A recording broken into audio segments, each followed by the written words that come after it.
All right, thank you so much. Here, the program stay here on independent television. Now, the issue of the Nigeria's economy is something that most people have been talking about for quite some days now.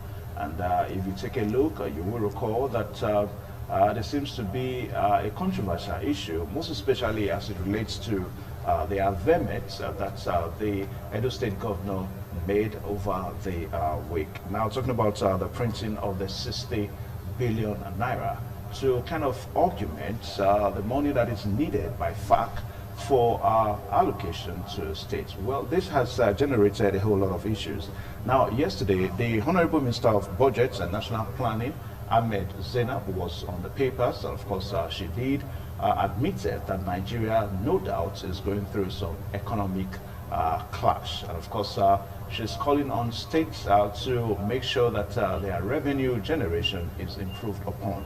Now, the very big question that is in the lips of economic experts is how can states really go about this? I mean, if you take a look, there is insecurity issues across the country. For most investors, they don't want to stay.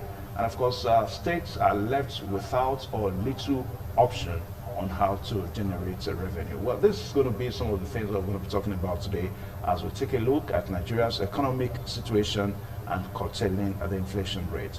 Well, talking about all this morning, we are so privileged to have two gentlemen here. First, we have Honorable Fred Uyigwe now. He's an economic expert and of course a public affairs analyst and also a politician. So you're welcome to this program this morning. Thank you, Mr. Evans, for having me. We have Dr. Logat Sado, a lecturer with the Department of Sociology and Anthropology with the University of Benin here in Edo State. So you're welcome to this program. Thank you very much for having me. You're welcome. Now, as we form the basis for this discussion this morning, we'll just take a cue from what the Honorable Minister said yesterday, that states need to improve on their revenue generation. Just like what I said at my introduction, that the biggest issue now is the insecurity issue in the country. Most investors don't want to invest in Nigeria. Now, states are left with little or no option on how to generate revenue. Honorable Fred Uyigwe, how do we go along with all this? First, we have to say that the federal government, the states and local governments all have great potential to generate revenue. When you look at many small states, countries, I'm talking about, they do not even have the population that we have in some of our local governments, thought less of states. The population of Singapore, for example, is about the same size, a little bit more than that of Edo State. But Singapore's economy, it's about $300 billion annually, while we are struggling to generate 12. You know, our economy here is just about $12 billion annually. So it tells us, goes to tell us that we have a lot of room to grow into. And what we need to do, okay, it's to re-engineer our economic system, because there are a number of industries for which we have great promises, great potential, but we have not been able to develop robustly. And that is something we need to do. When collectively we look ourselves in the mirror, I think we should weep for ourselves, because a country so rich, so blessed, with a population of 200 million, leave the natural resources aside. Okay, there are countries without much natural resources, but they depend on the intellectual capacity of their population, of their populace, to drive their economies. And here we have a country that I think it's the 7th or 8th largest populated country in the world, and we are where we are. So it's a thing of shame, and it's a thing for which we should lament. But that all hope is not lost. We have a lot of room there. We have a lot of things we can do to tweak the economy. Okay, I think it was out of place for the Federal Minister of Finance to shift the burden to the states. as if the states are, the ones that are lagging behind. Everybody looks up to the federal government to give direction. The federal government controls 54% of the budget. And then the 36 state governments and the 774 local governments have to share 46% of the budget. And then you, with 54% of the budget, are shifting the burden to the states and the local governments. It is just laughable, The federal government should admit that it has failed. But collectively, we cannot just push the failure to the federal government alone. Yes, we should all share in that blame. Collectively, we have failed. But what do we do going forward? Okay. And I want to say this. Our biggest failure has been in the banking and finance sector. The banking and finance sector has a strong responsibility to reflate the economy by lending to investors. But our banks are not known to do that. Our banks are just like deposit houses. They collect money, charge depositors with all manners of charges, and rest their case. But do you think they are willing investors? Nigerians themselves want to invest. Nigerians themselves want to engage in economic activities that can turn the economy around. But the paucity of finance, you see, we don't have a robust credit system in the place, which the bank needs to drive. Okay? I'll tell you one place where we have a lot of money sitting down and doing nothing. The equity in homes. We have homes that people own 100% of. Okay? And they have all that equity there. I remember in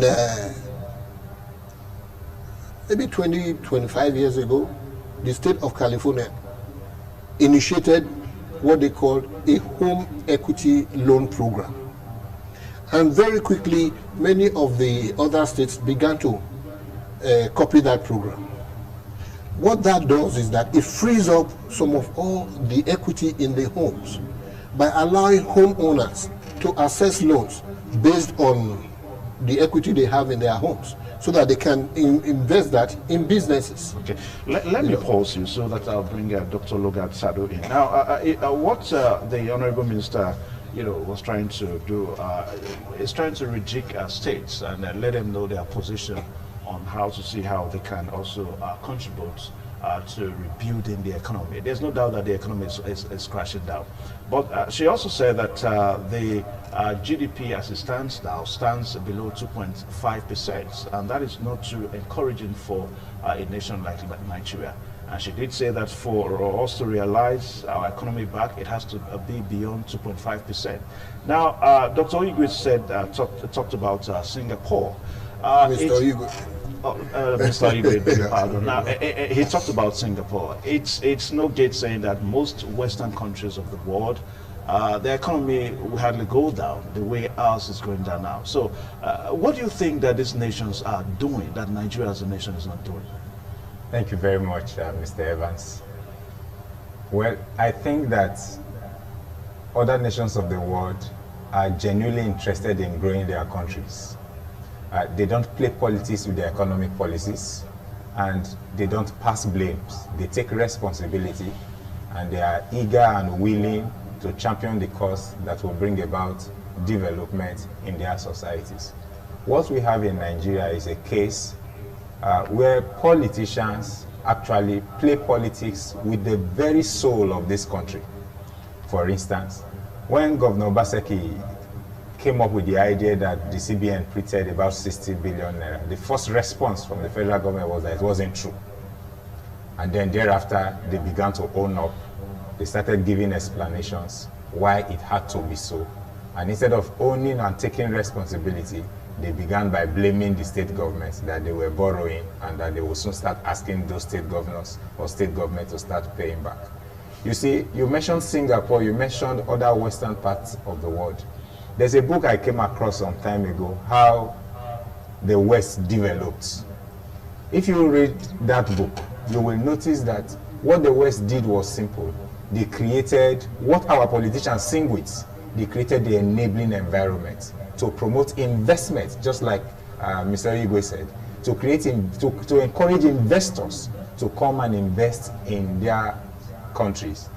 Now, one of the things they did was that the basic infrastructures that are needed to sustain any business, they provided. They had roads, they had good railway structures, they had good power. Anything you will need, they provided for their people. We don't find this in Nigeria. You see, we are only just starting. When the basic infrastructure you need to promote any good state and promote sustainable economy is not available in a country, you will keep borrowing the way we are doing. You keep depending on people to help you, foreign countries to help you, and you keep going to the central bank to print more money. So what our government is not doing is that we don't have sustainable policies. And I think that in terms of sustainable policies, our government should begin to think of how they can create policies to rejig our economy. Policies that will promote indigenous production, very importantly. Yes, I believe in foreign investment, but you see, we cannot rely solely on foreign investment. In any case, no foreign investor will bring money into your country if they are not sure that the value of their money will be sustained or it will improve. With where we are going, the value of our naira is declining and depreciating every day. So much so that we may soon be like Germany in the 1920s, when people will carry the German currency in wheelbarrow looking for who to buy. In the 20s, in the 1920s, the Germans used currencies as paper wall to decorate their homes and their houses. And in fact, with such millions of the German currency in the wheelbarrow, people preferred to take the wheelbarrow than the money. The money was useless. That's exactly where we may be tilting to if we do not take responsibility of the inflationary threat that we face as a nation. As a federal government, for example, it is the responsibility through the central bank, the government bank, and the bankers bank to create monetary policies that will help to promote sustainable development. So if, for instance, there is inflation, the government can initiate wage or price control. Government can decide to use certain other means to, if you like, reduce the volume of money in the society. But our country is driven by money. And the more money they have, the possibility it is for them to put Nigerians inside a bus. So they keep printing money. So to just sum up what I'm trying to say, I think that our government is not yet sincere, whether federal, whether state or local government. Our government officials are not yet sincere with taking Nigeria from the gutters, from the cleaners, to where we should be. When they are sincere, we will know. And we can tell from the kind of policies they initiate, not the type that impoverish us, create more problem, devalues our naira, reduces our potential for production. And why will GDP not nosedive when we are not engaging in productive activity? When last did you have power in your area? The very individuals who promote businesses, who encourage this production, not the Dangotes. Yes, we have such big, one or two big companies and organizations, but what drives the Nigerian economy is the small and medium enterprises. These SMEs need to be supported through power. And again, you talk about power. When the electricity is not available, people resort to fuel to power their generator. But who can afford the fuel? In Abuja already, we're already having long queues for petroleum. People can't have access to the basic things they need to run business. The implication is that there's scarcity of goods, scarcity of the things you need to drive your economy. Once there is scarcity, prices will naturally jump. And once the prices jump, it will not be available for the common man. And these are the challenges that we currently face as a nation. Okay. Now, Mr. Igwe, the issue is even more complex when we look at Nigeria as a nation, as one country that is also recovering from the COVID-19 hit. Now, our own case is very heavy in the sense that the economy is so down, inflation is high and all that. But we keep on talking about the Western world. Lucky enough, we are not as hit as most of these Western worlds, and they still keep their economy intact. Now, one of our biggest challenge also is the over-dependency on oil production, oil as a main source of income. As it stands now, the income from oil is so low that it almost gives us nothing for us to take our allocation. Now, how do we go in all this? The COVID-19 situation, Nigeria as a nation, still trying to resuscitate from the economic downfall that we are facing. Like you have said, we should be thankful to God that we're not seriously hit by the COVID-19 pandemic, like most of the developed nations were. And so we cannot begin to even put any kind of blame on COVID-19 at all for the state of the economy, because it was insignificant, at least compared to other countries. So that said, we should, like the doctor has said, introspect, begin to look at what we can ourselves do. Our leaders, yes, have failed us. That is why people have called for restructuring. And what it's painful is that those who lead us do not even begin to understand the meaning of restructuring. Restructuring necessarily is not dismemberment of the nation. The restructuring means reorganization of the structures that drive the different sectors to accomplish what they are designed to, what they were proposed to accomplish in the first place. Okay, yeah. we have to have structures that, one, eliminates, like we now have replete everywhere, that eliminates abuses of office, abuses of authority. So we have people who are in government who act with impunity because there are no consequences. And then you have to, having done that, you will now test that by also emplacing structures or policies and programs that compel compliance. See, you have to be able to comply. You have to. You should not expect that people will just comply because the policies are there. You have to put those policies there to compel compliance. That is the only way we can move forward as a nation. And that is what we are talking about when we are talking about restructuring. You look at the federal government the way it is now. The states are more or less incapacitated because of the exclusive list that the federal government has reserved for itself. So what does this? How does the state now begin to influence the economy? Well, don't you also think that the states can really look inward? When you take a look, you take a look at our abundant resources across the states. Let me tell you, there's no government in Nigeria today, even the local governments, that does not have the potential to succeed. But it's just like the doctor has said, the leadership, the quality of leadership, and then the sincerity. What many of our people do not understand, especially our leaders, is that they stand to gain personally more, much more, by having the proper policies and programs in place, by having public service programs in place. The doctor talked about enabling environments. The way we are right now as a nation, we are not a very rich nation. We should begin to understand that. Understand it, even if we do not want to appreciate that, we should consider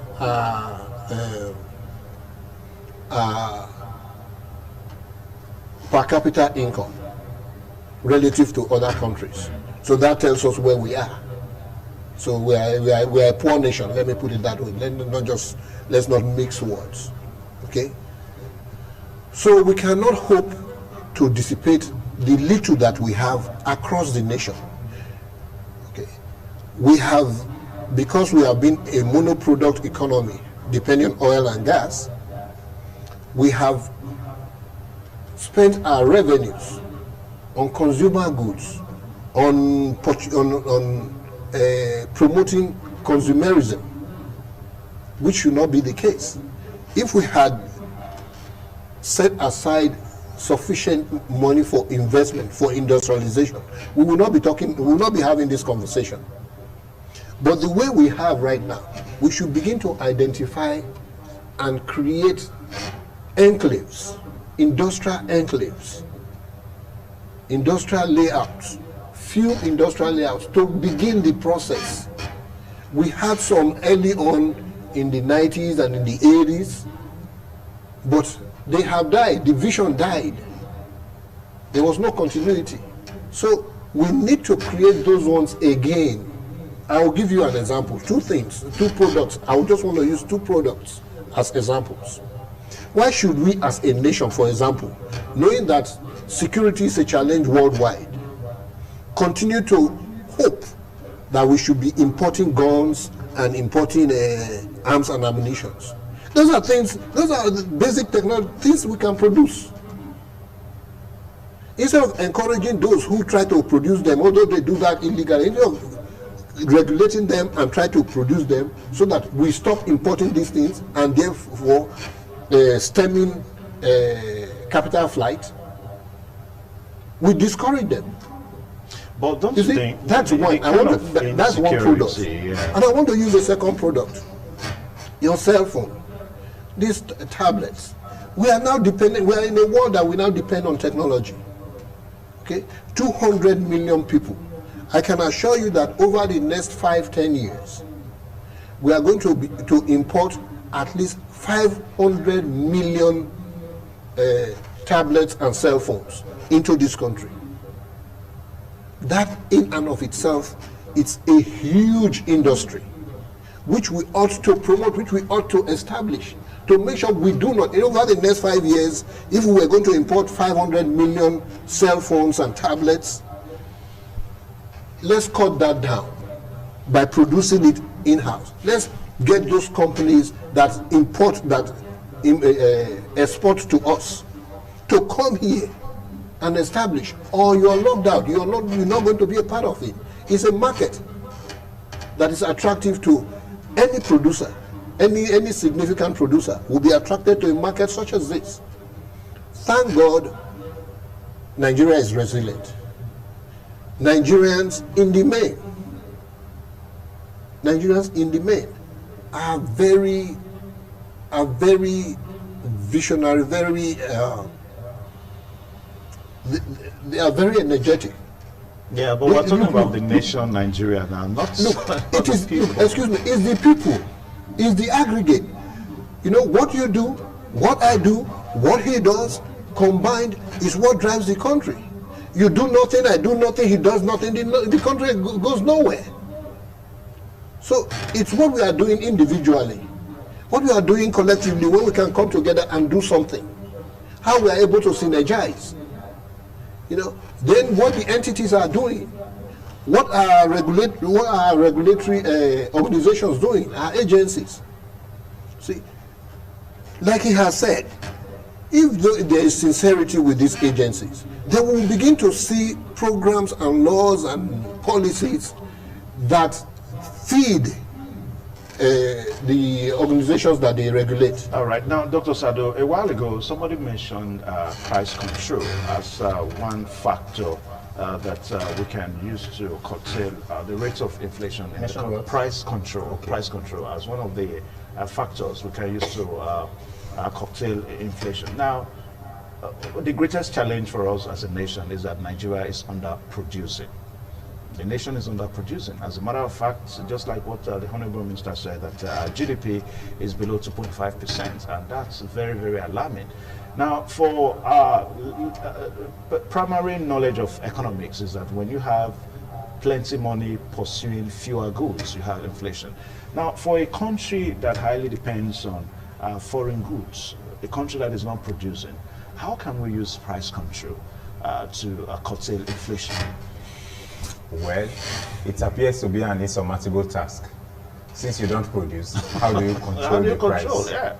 But in economies, it is possible. Every sovereign nation has control over its economy and over its system. And that's why we have regulatory bodies.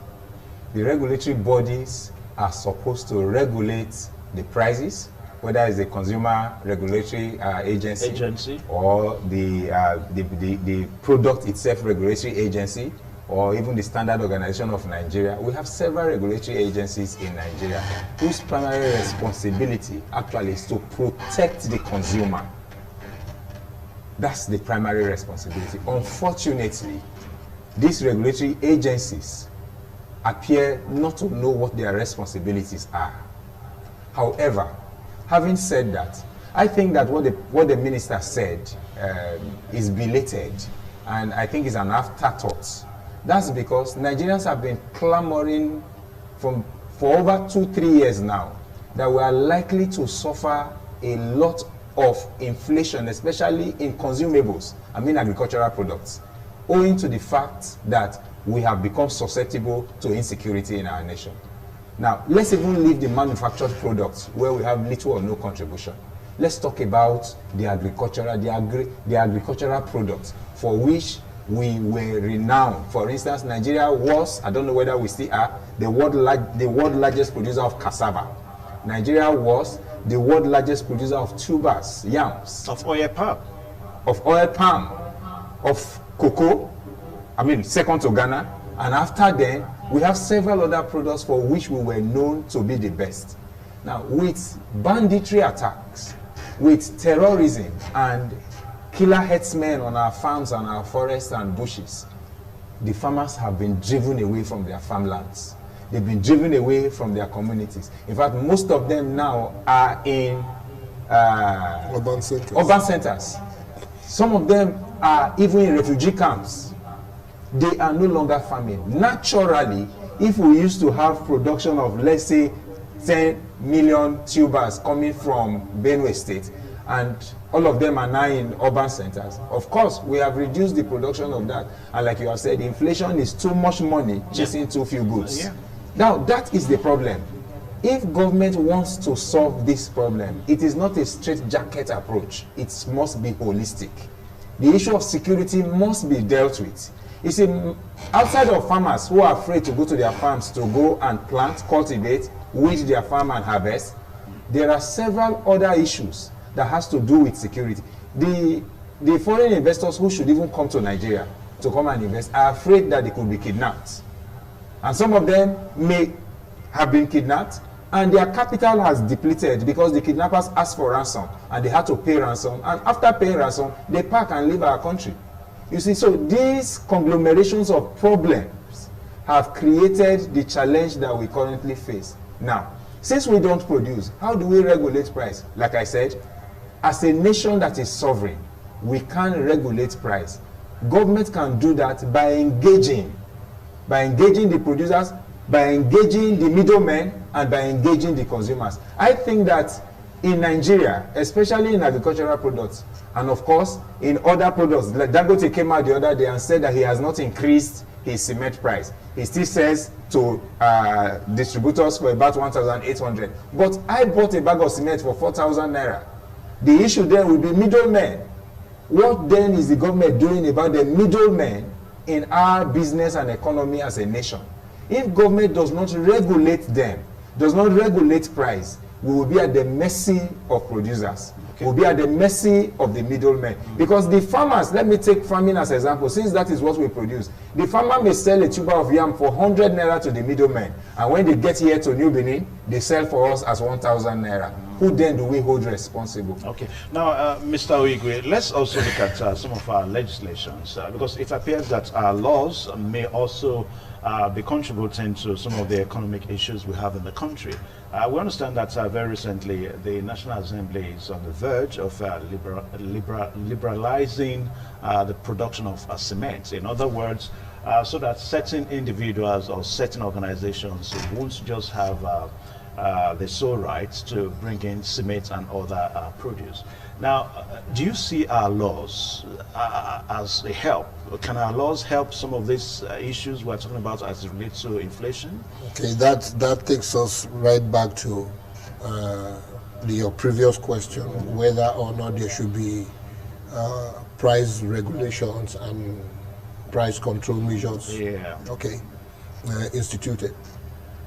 I don't believe any economist will support any form of price control system, because to do that is to remove the element of competition. See, what you want is competition. It's competition that drives efficiency, and efficiency is what you need to be able to produce at the minimum rate. Yes, the regulations, very key. See, what subsists is that we have regulations that promote monopolies, and that is what should be discouraged, which is what you just asked. Why set few companies, monopolies, duopolies, oligopolies? Yeah. Just a few companies or a few entities controlling an entire industry. Whereas if it is liberalized and you allow all commerce to come in, then there will be competition. And when there's competition, the price goes down. I'll tell you what these companies do, for example, that has made the price to be this high, is that they have a list of distributors, an exclusive list of distributors that excludes the ordinary consumer from buying directly from them. If the ordinary consumer could buy from Dangote, the middlemen... let us not mention names. Yeah. We're not No, he had been. Yeah. No, Dangote himself came out. We have no problem with them. Okay, we're just citing examples. Yeah. Dangote himself came out to say that they are selling at 1,009. Is that correct? And then you said you bought at 4,000. That's a bag of cement. A bag of cement. Yeah. And I also bought at about 4,000, 4,005. So we know what it is. And now we are able to place the problem in the courts of the middlemen. And I'm saying, to be able to overcome that, if a Dangote or such monopolies or such substantial manufacturers or distributors were to open their markets or open their products to the entire populace, to the market, to the consumers, then the price will crash. But so long as they have this exclusive list of distributors who can now collude to set prices, then the consumers will be at their mercy.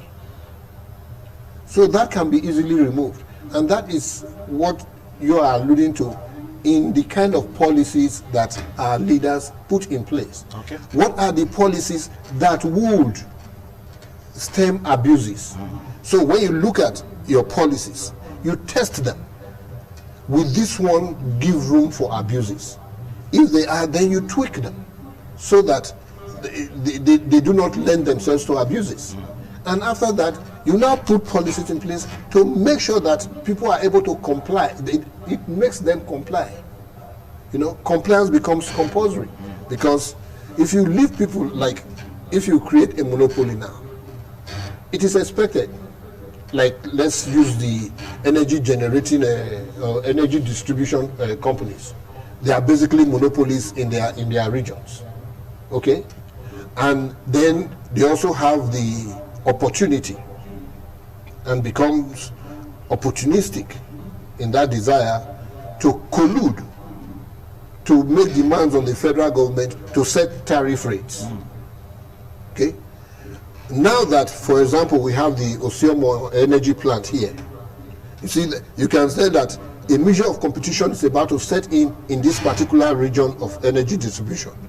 And you can expect that the price, the rate of electricity here will go down. Yeah, but Okay? that seems the So- challenge so- there is so- that for energy Yes, that you are bringing yes. in now, the challenge there is that we understand at times that this energy, when it's being produced, a certain amount of it is being transferred to the national grid at the expense of the states that produce it. That's another big issue.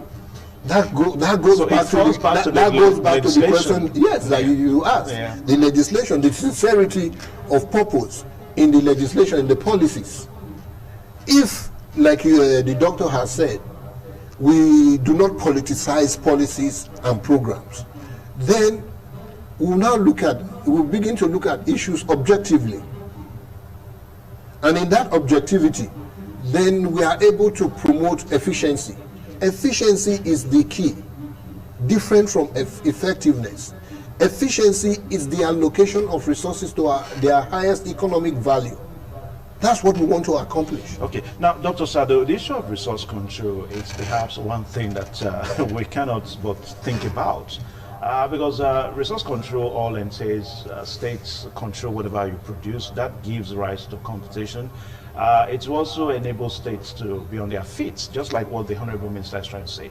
So do you think that if we actually go back to resource control, that the inflation that Nigeria is going into by the day at a very geometric, very speedy rate, you think it can be handled? Definitely. Definitely. But the question is, what is the template for the resource control? If you are talking about resource control, are you giving the state 100% control over their resources? Are you making any legislation to say that at the end of the year, at the end of the month, a certain percentage should come from the state back to the federal government?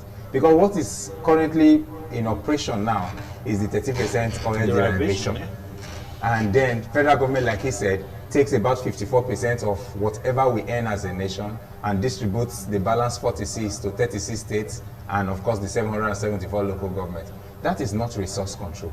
In any case, I think, I may be wrong, but I think that our nation is not yet sincere in terms of resource control. There was a state in northern states in Nigeria some months ago that took its gold to CBN for money. But that gold is supposed to be a natural mineral resources for our nation that should be distributed across the 36 states, just like our oil and gas is distributed. So you see, the problem I have at the moment is that our nation has isolated just oil and gas, mainly as the major resource that we have as a nation that is available for the entire nation to share. Whereas some other states have other resources that is accruing to them, or that are accruing to them, and it is strictly theirs, and the nation does not benefit from it. So if we want to talk about resource control, we must be total, it must be complete. That if you are talking about resource control, let it be said that every resource available in a state should belong to the state. And then that is actually what this federation or federalism is all about, where the federating units determine what to do. In the US, for instance, that we copy, California as a state doesn't have the kind of resources that you will have in Texas. They don't have oil, they don't have gas, they don't have some of those things that you will think of. Am I correct, sir? No, California has oil. They have oil, but not as much as Texas.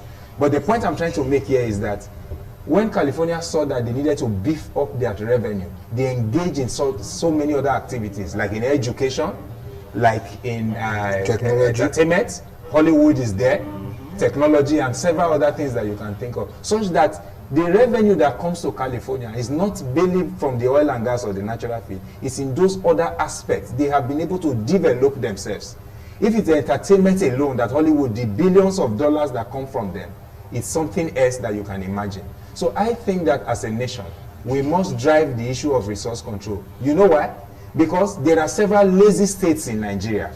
States who do nothing but just sit back to wait for allocation. And once it comes, they share those allocations. It's like a national cake. Unfortunately, the cake is depleting and is almost depleted. So we must revamp the idea of resource control. But I do not subscribe to the idea that the resource control should be only on oil and gas. Okay. It should be on all the mineral resources available. And beyond mineral resources, states should now be encouraged to identify areas where they have cooperative advantages and dwell on those areas. For instance, in Edo State, we can engage in rice production. we can engage in farming, we can engage in fruit production, we can engage in several other things. We can engage in perfect industrialization, such that we become the industrial hub of Nigeria. If we do that, we will bank less on oil and gas. And of course, we will be able to rejig our economy. One beautiful thing about resource control, if it is distributed to the federating state, is that if inflation hits, it won't hit the entire nation. It may hit a particular segment that may be assisted through bailout, and then they come out of it. But what we practice at the moment is such that whatever the federal government does has ripple effect across all the 36 states. Very beautiful and that is the challenge that we have. That's very beautiful. All right, viewers out there, you're still watching the program this morning on ITV, and our discussion segment. We're talking about Nigeria's economic situation and curtailing the inflation rate. And Honorable Fred Oyigwe is still here with us, as well as Dr. Lugard Sadu. Now, gentlemen, let's look at something that we must talk about, and even here. Perhaps you may want to say that the people are the greatest problem that we have. When I say the people, a lot of Nigerians. Now, not until something comes up, we don't ask questions in this country. I mean, not until something comes up with our politicians, then of course, explanations won't be made. We won't ask questions and all that. Now, all these things we're talking about here, for the Honorable Minister to be on paper yesterday, it all boils down to there are vehemence that is said to have been made by the governor of Edo State, talking about the 60 billion naira that was printed. And it has been a whole lot of controversies, explanations, counter-explanations and all that, at the expense of the very people. Now, the inflation, it's high. The economy has been going down. Nobody has asked any question. Nobody has explained anything to any person until this issue came up. The people are the problem. Why all this, Honorable Igwe? I will never say the people are the problem. Or let's say sometimes are the problem. You know, like the saying goes, a society gets the kind of leadership it deserves. Okay? Or that it chooses to get. Yes. Because it is from the people that we elect these leaders. But the thing is, to be an elected leader, you have to campaign to say, I want to do this job on your behalf, and do it honestly and responsibly, without bias. That is the essence of campaign. That is the essence of presenting oneself for an elective position. But when they get there, what do? They forget all the campaign promises and begin to promote their self-preservation. That is the problem. The thing is, when we talk about, I mentioned restructuring earlier, okay? You look at how the political parties are structured. They are structured in such a way that ballot access is denied to the people. An academic doctor like we have here with us, who will be very competent and qualified to participate in politics. But he lacks one thing, the funds to be able to engage in it. Because the political parties have been so structured to exclude people like him. Because if you do not have deep pockets, you are not going to be able to participate in the process.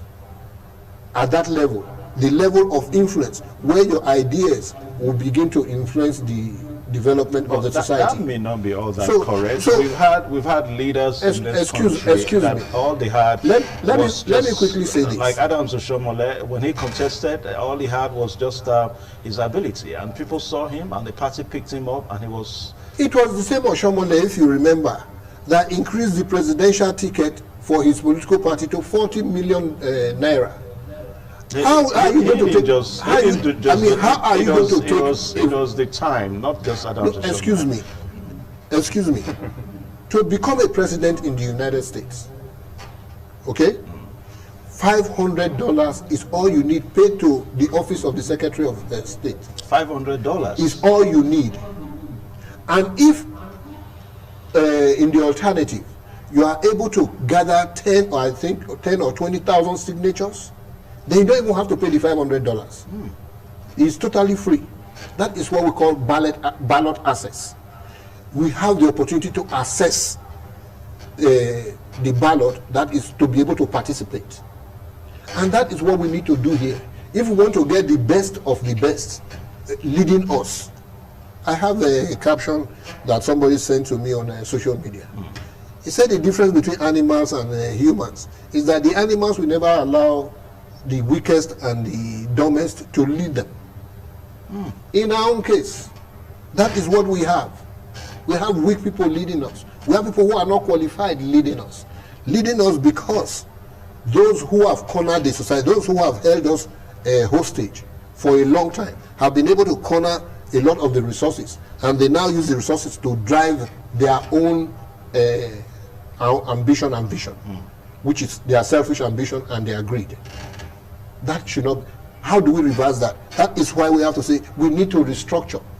We need to restructure to make sure that these political parties do not operate the kind of constitutions they operate, because their constitutions are faulty in the first place. Those constitutions need to be rejigged so that it will allow those who are qualified to be thrown up in the process. That is just one aspect of it. And so it is for a gamut of sectors and industries. We need to do restructuring for all this. You look at police decentralization, for example. How do you concentrate police with the federal government when, as it is now, we are under-policed? That already was a problem. Then you now take over half of the chunk of the police and assign them to what you call VIP, the VIPs in the society. And then what is left for the people what is left to protect the people with? So these are all the things that must come under the restructuring clamor. Okay. Now, Dr. Sado, yeah, you're done. Now, Dr. Sado, as we make preparation to round up now, we're talking about the idea of politicizing, our economy. What has been going on in the past few days is, for some people, is all political, motivated somehow. If not that this whole thing came up for ministers, even the CBN governor, to be explaining counter-explanation and all that, you see that most of us, we would not have even had the reason to actually know, oh, really, there's inflation, what is going on? The question I'm asking is that people don't ask questions in this country. We don't even bother to know what is actually the condition of things. How do we go, like that? Well, just like Mr. Igwe had said, it's not like Nigerians don't ask questions. Unfortunately, our government has succeeded in pushing us out of the limelight. They've pushed us into a point of irrelevance, where we now feel whatever we say doesn't matter anymore. So let's endure them. Maybe after their tenure, we'll have opportunity to vote in whoever we want to vote in, who may listen to us. That appears to be the mindset of the average Nigerian. But to think that Nigerians were not aware that there was inflation until Governor Obaseki said it, no, we have always been aware. We've been going to the market, and a layman knows that when what you used to buy for 5 naira is now 15 naira, that is inflation. A layman knows that when he has to count lots of thousands of naira to buy what he used to buy for 1,000 naira, that is inflation. We have always known. It's just that a very key government official hasn't been bold enough to say it the way Governor Obaseki said it. And in my opinion, it wasn't malicious. It was intended to put all of them on their toes. Unfortunately, as it is with the average Nigerian politician, rather than take responsibility to promise Nigerians that, look, what you have observed is real, but our team of economists are working on this to ensure that we come out of the woods, they are busy casting aspersion on themselves, trading blames, and that means that there is no attempt whatsoever, as it were, to salvage the situation.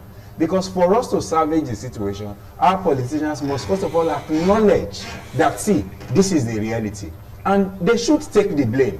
Because as managers of the economy, whatever you did that went wrong is your responsibility.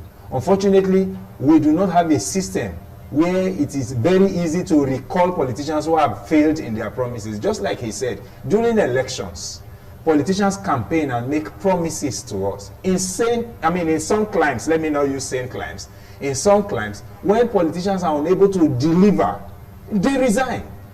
Unfortunately, us don't think of resignation. Rather, they even want to elongate their tenure and keep Nigerians under oppression. Okay. So what I think, let me just round up with this. What I think currently is that Nigerians should come out in the open and start talking. I'm not saying that we should demonstrate and burn things like they did in EdSAR's protest. No, but we should come out and make Nigerian government know that, look, we are not comfortable with the way things are. Just like he said, how do you allow the weak to lead? And if the weak people are the ones leading and they have no idea, the Nigerians who are intelligent, who are knowledgeable, who are vast, who have experience both locally and internationally, should come out and tell the government what is right. Because as it stands, when I listened to the governor of the central bank, I need to say this, when he was explaining why he printed 60 billion naira and that instead of taking responsibility... Did he actually say he printed? Yes. I think we need to put that in the I'm right saying so that he was justifying the printing of the money, and that was the business of the central bank. Is it not to print money? Is it not to regulate the economy? And it's not a crime to print money. And I agree with Emefiele, it's not a crime to print money. But if you are printing money to add to the monies that you have, and you are not, if you like, rejigging the economy to increase production, then of course you are throwing us into hyperinflation. Okay, perhaps it may not be over, gentlemen. I'm going to direct this to Oyigwe now. It may not be over because the whole issue boils down to the March allocation. Even up to the extent that March allocation was shortfall of 50 billion naira. So that was why, that's by the FAC now, that's the Federal Allocation and Accounts Committee. That was the reason why that the whole issue of printing money came out. That's for March. Now this is April. So the fear is that this may come up again, gentlemen. Honorable Oyigwe. The problem is that when you have from the things on the ground, when you have come to crossroads, and then you have, this is a matter of falling back on your last resort. Yes. That's what I'm saying. It may happen again. No, it will definitely. March wasn't the first time. No, it will definitely happen again. So, that we don't know. But definitely, it is not just, we are not just going to be talking of April. We are going to be talking about it until you correct what is wrong with the system. If you don't correct that, so we may have more issues. That is exactly what the governor said. He said, look, just to let you know what happened this time, and that if we continue, what is going to happen is that we are going to run into hyperinflation. That is exactly what he said. And that's exactly what we are saying. It is, that does not even require an economist to determine. You know, haven't told us that. We know where we are heading.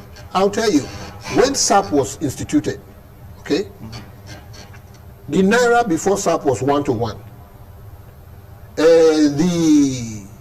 The primary market rate was 2 when SAP was instituted, okay, became 2 to 2.8.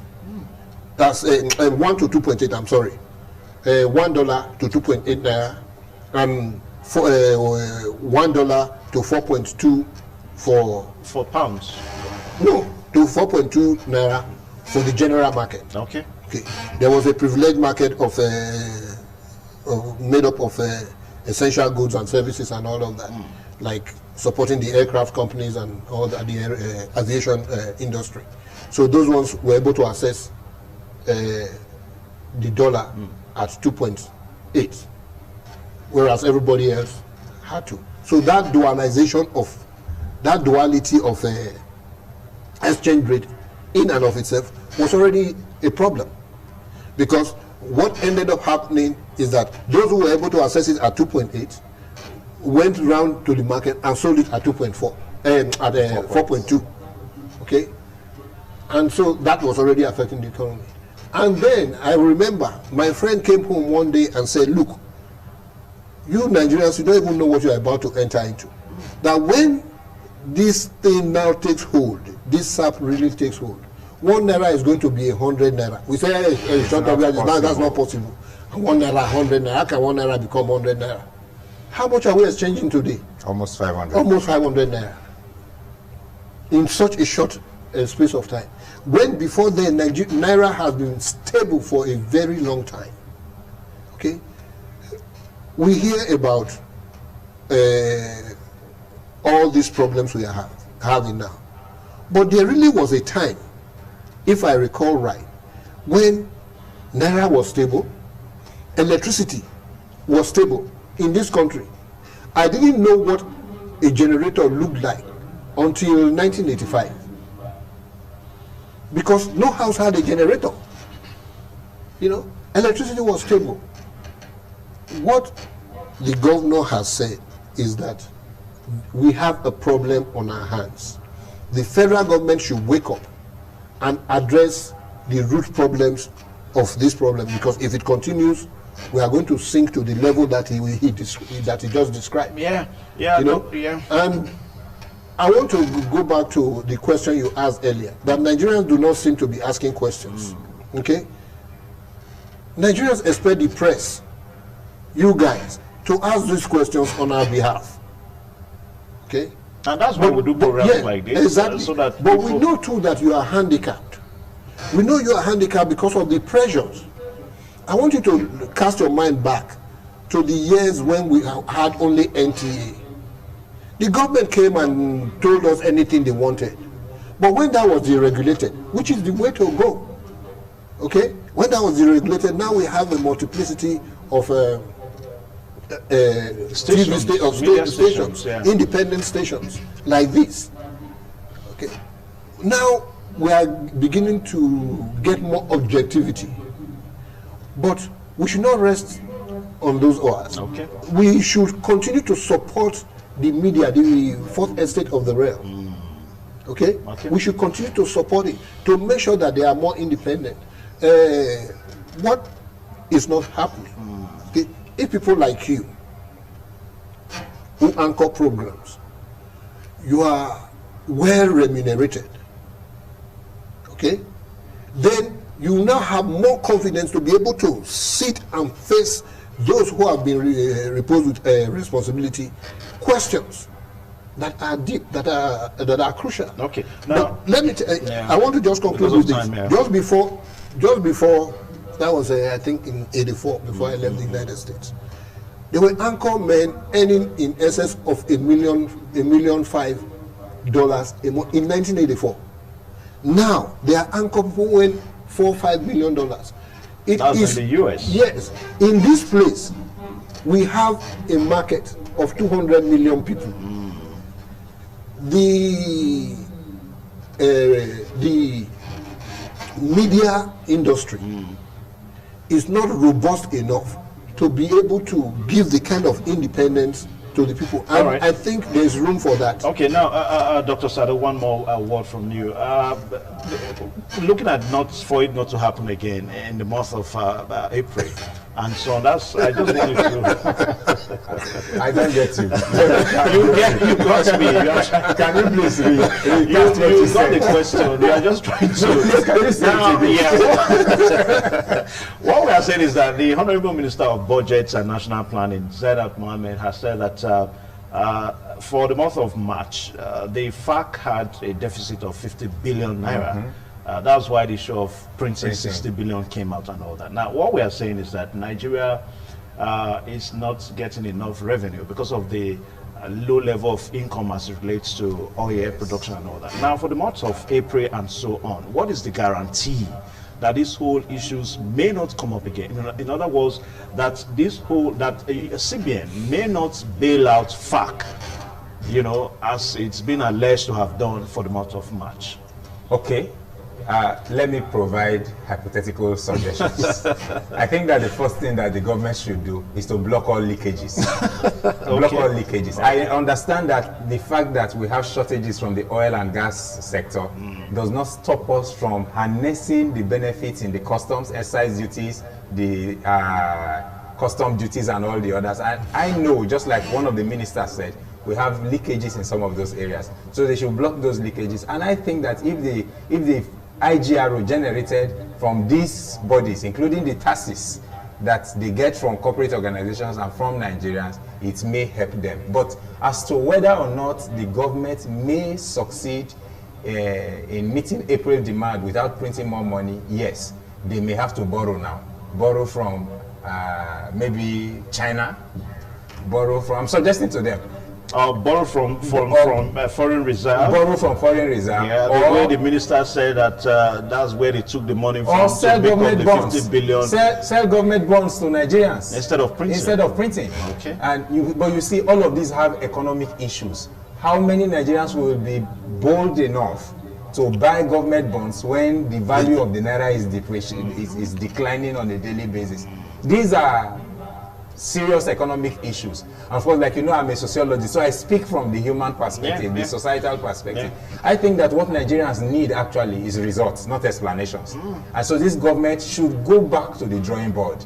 They have the best of brains amongst them, and there are still several Nigerians who have not been brought to the table to provide direction on the path we should take as a nation. They should get brains. Obaseki may have defected to PDP, but and I'm happy that he was able to come up with this idea. They need people like Obaseki. They need several other Nigerians at the federal level to help them rejig the economy, to provide direction for Nigerians, and not, you know, I can't help but to advise the federal government, stop blaming us, stop blaming ourselves.